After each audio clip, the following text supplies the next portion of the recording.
Hello everyone, my name is Suresh and आज मैं आपको समझाने वाला हूँ बायोटेक एप्लीकेशंस इन एग्रीकल्चर। उसका पहला पार्ट मैं आपको आज समझाऊंगा which is insect resistant plant. तो हमारी एनसीईआरटी में जो जेनेटिकली मॉडिफाइड इंसेक्टिसाइडल प्लांट का एग्जांपल दे रखा है, दैट इज बीटी कॉटन। अब यहाँ पे एक कहानी मैं आपको समझा देता हूँ। सिंपल सी है कि आपका जो कॉटन प्लांट होता है उसमें कुछ कॉटन बॉल्स निकल रही थी, कुछ मतलब कॉटन बॉल्स ही ऑफकोर्स निकल रही होती हैं। तो कॉटन बॉल्स जो होती हैं वो ऑफकोर्स हमारी जो इकोनॉमी होती है उसमें हम यूज करते हैं, हम कॉटन के कपड़े पहनते हैं वगैरह वगैरह जो भी है, ठीक है ना। तो उन कॉटन बॉल्स को एक इंसेक्ट होता है, एक इंसेक्ट या फिर कुछ ग्रुप्स ऑफ इंसेक्ट्स होते हैं, ठीक है ना, वो उसको नुकसान पहुंचा रहे होते हैं, उसको डैमेज कर देते। तो ऑफकोर्स हमारी ईल्ड खराब हो रही थी, तो हमको उस इंसेक्ट से हमारी कॉटन बॉल्स को बचाना था।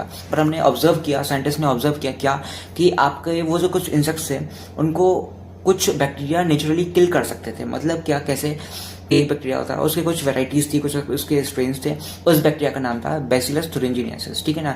तो वो जो बैक्टीरिया था बैसिलस thuringiensis, उस बैक्टीरिया में कुछ ऐसी प्रोटीन्स बनती थी जिनको मैं बोलता था, जिनको बोला जाता है क्राई प्रोटीन्स। एंड उन क्राई प्रोटीन्स को बनाने वाले होते हैं क्राइजीन्स। अलग अलग स्ट्रेन्स ऑफ बैक्टीरिया में अलग अलग क्राई प्रोटीन्स बनती हैं, अलग अलग क्राइजीन्स के द्वारा, ठीक है ना। अब ये जो क्राई प्रोटीन्स होती हैं ये स्पेसिफिक होती है। एक पर्टिकुलर क्राई प्रोटीन कुछ पर्टिकुलर ग्रुप ऑफ इंसेक्ट को ही किल कर सकती है, एक पर्टिकुलर क्राई प्रोटीन सभी ग्रुप ऑफ इंसेक्ट्स को किल नहीं कर सकती, ऐसा होता है, ठीक है ना। ये जो क्राई प्रोटीन्स होती हैं ये कुछ ही ग्रुप ऑफ इंसेक्ट्स को किल कर सकती हैं। मतलब आपके कुछ ही ग्रुप ऑफ इंसेक्ट्स हैं जो कि इन क्राई प्रोटीन्स से किल हो सकते हैं।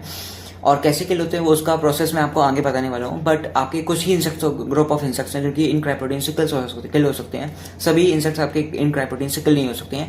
और ये भी है कि आपका एक क्राई प्रोटीन कुछ ही ग्रुप ऑफ इंसेक्ट्स, मतलब उन जो ग्रुप ऑफ इंसेक्ट्स हैं उनमें से कुछ ही इंसेक्ट्स को वो किल कर पाएगा, ठीक है। तो होता है एक्चुअली ये है कि आपके जो कॉटन प्लांट होता है उसमें नेचुरली क्या हो रहा था, जो हमने ऑब्जर्व किया, साइंटिस्ट ने ऑब्जर्व किया क्या कि आपका नेचुरली क्या था, कॉटन की प्लांट पे, कॉटन जो भी प्लांट था, ठीक है ना, उसकी प्लांट की लीव्स पर क्या आता था, गलती से इंसेक्ट ने वो लीव्स भी खा ली। लीव्स पर था आपका बैसिलस thuringiensis बैक्टीरिया, ठीक है ना। उसके अंदर बनती थी क्राई प्रोटीन्स बनती थी in the form of crystal proteins, ठीक है ना, सॉल्युबल क्रिस्टल प्रोटीन्स। पर ये सोल्युबलाइज होती हैं only in the alkaline pH, ठीक है ना।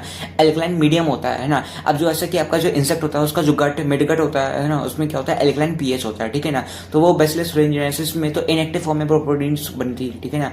तो इनएक्टिव फॉर्म में जब थी तब उस इंसेक्ट ने उस बैक्टीरिया को भी खा लिया लीफ के साथ साथ, तो वो जो क्रिस्टल प्रोटीन थी उसके मिडगट में पहुंची, इंसेक्ट के मिडगट में पहुंचकर एल्कलाइन पीएच में सॉल्युबल हो गई, ठीक है। सॉल्युबल होने के बाद क्या हुआ, उन्होंने उनकी एपिथेलियल सेल्स को में उसको डैमेज किया, ठीक है ना। डैमेज करने के बाद वहाँ पे पोर्स क्रिएट हो गए, वहाँ पे पोर्स क्रिएट हुए तो आसपास का जो फ्लूइड था वो उसमें एक्यूमुलेट होना चालू हो गया। फिर जाके वो उसका जो मिडगट था वो बर्स्ट हो गया, ठीक है ना, तो इंसेक्ट का, ठीक है ना। तो बर्स्ट होने के बाद ऑफ कोर्स इंसेक्ट की डेथ हो गई, ठीक है। तो ऐसे क्या होती है, आपके इंसेक्ट की डेथ होती है। This was the whole process कि कैसे आपका जो क्राई प्रोटीन होता है वो इनएक्टिव फॉर्म में सो पड़ा होता है आपके बैक्टीरिया के अंदर, ठीक है। हमारे लिए वो क्या होता है, प्रो लाइफ होता है, मतलब हमारे लिए वो मतलब हमको कोई नुकसान नहीं पहुंचाता। वो आपका जो भी क्राई प्रोटीन वगैरह वगैरह होता है वो सिर्फ कुछ पर्टिकुलर इंसेक्ट्स के लिए होता है आपका हार्मफुल, ठीक है ना। तो अब इंसेक्ट ने उसको खा लिया, ठीक है, बैक्टीरिया को, उसके अंदर था क्राई प्रोटीन, इनसोल्युबल फॉर्म में था। अभी उसके मिडगट में आया, उसमें एल्कलाइन पीएच मिला तो वो सोल्युबलाइज हो गया, ठीक है ना। उसके बाद सोल्युबलाइज होने के बाद ऑफ कोर्स वो उसको जो भी जैसी भी उसकी प्रोसेस थी उसने उसको किल कर दिया इवेंचुअली, ठीक है ना। तो फर्दर साइंटिस्ट ने यूज की है टेक्निक और उन्होंने सोचा कि क्यों ना हम इस बैसिलस thuringiensis बैक्टीरिया से वो क्राई जीन ही निकालें जिससे कि वो क्राई प्रोटीन बना रहा है। मैंने आपको बताया कि आपकी जो क्राई प्रोटीन्स होती हैं वो अलग अलग प्रकार की होती हैं, अलग अलग प्रकार की अलग अलग जीन से बनती हैं। और ऑफकोर्स वो अलग अलग जीन्स अलग अलग स्ट्रेन्स ऑफ बैक्टीरिया में मिलते हैं, ठीक है।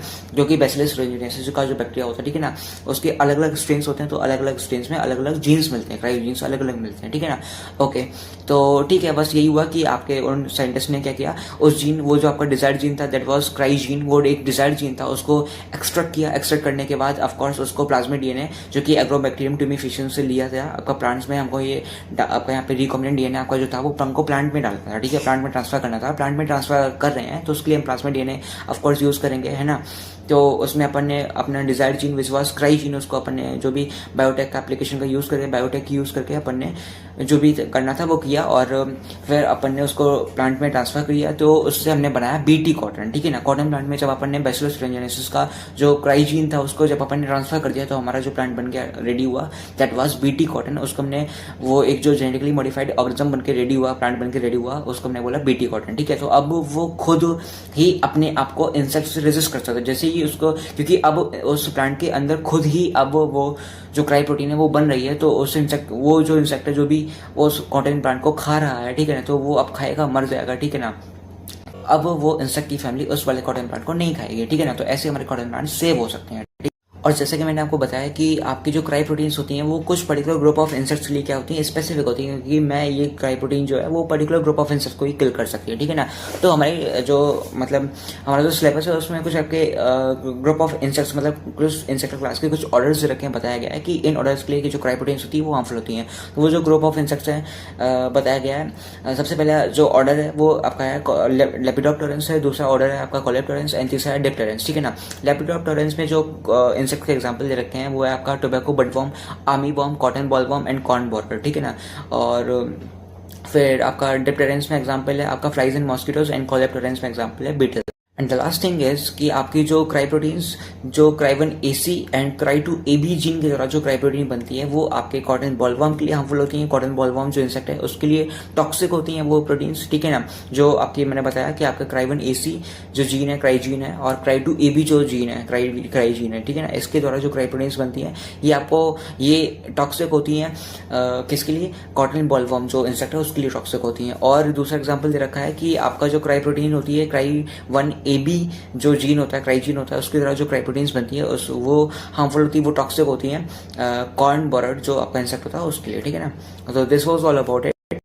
Hope you like the video, thank you.